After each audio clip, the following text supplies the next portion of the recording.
हिमालय की ऊंची चोटियों पर, जहां बर्फ भी तप की गर्मी से पिघल जाती है, वहां एक असुर ने ठान लिया उसे संसार की सबसे बड़ी शक्ति चाहिए। उसका नाम था भस्मासुर। भस्मासुर बलवान, महत्वाकांक्षी और शक्ति का भूखा, उसने ठान लिया वह स्वयं महादेव को प्रसन्न करेगा। घने जंगलों के मध्य अग्नि के घेरे में एक टांग पर खड़ा होकर उसने कठोर तपस्या आरंभ की। दिन बीते, रातें बीती, सूर्य और चंद्रमा अनगिनत बार बदले, बरसात हुई, बिजली गिरी, हिमपात ने उसके शरीर को ढक लिया, पर वह अडिग रहा। उसकी तपस्या से पृथ्वी कांप उठी, उसकी तपस्या से देवलोक तक कंपन होने लगा।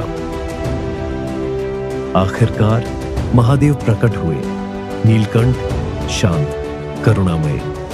भस्मासुर ने सिर झुकाया, पर उसके मन में भक्ति नहीं, शक्ति की लालसा थी।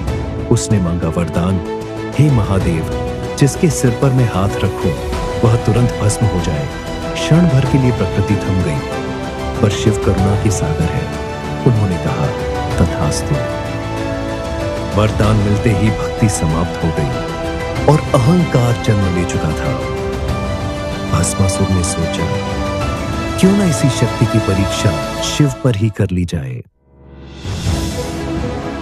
वह महादेव की ओर बढ़ा। सृष्टि संकट में थी और तभी आरंभ हुई एक दिव्य लीला।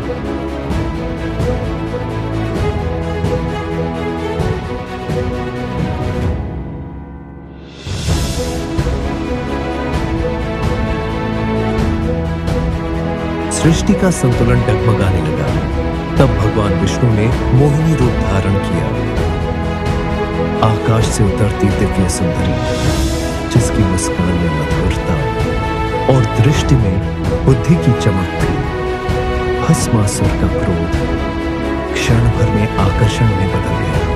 मोहिनी ने मधुर स्वर में कहा, यदि तुम इतनी शक्तिशाली हो तो मेरे साथ नृत्य कर दिखाओ।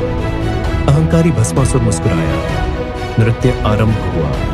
हर कदम, हर मुद्रा भस्मासुर दोहराता गया। धीरे धीरे मोहिनी ने अपना हाथ सिर की ओर उठाया और मोह में अंधा भस्मासुर वही मुद्रा दोहराने लगा। एक तेज प्रकाश फूटा और भस्मासुर स्वयं भस्म हो गया। जिस शक्ति पर उसे गर्व था वही उसके विनाश का कारण बनी। मोहिनी पुनः विष्णु रूप में प्रकट हुई। शिव शांत खड़े रहे। हिमालय पर फिर से शांति छा गई। याद रखिए, अहंकार की अग्नि सबसे पहले स्वयं को जलाती है।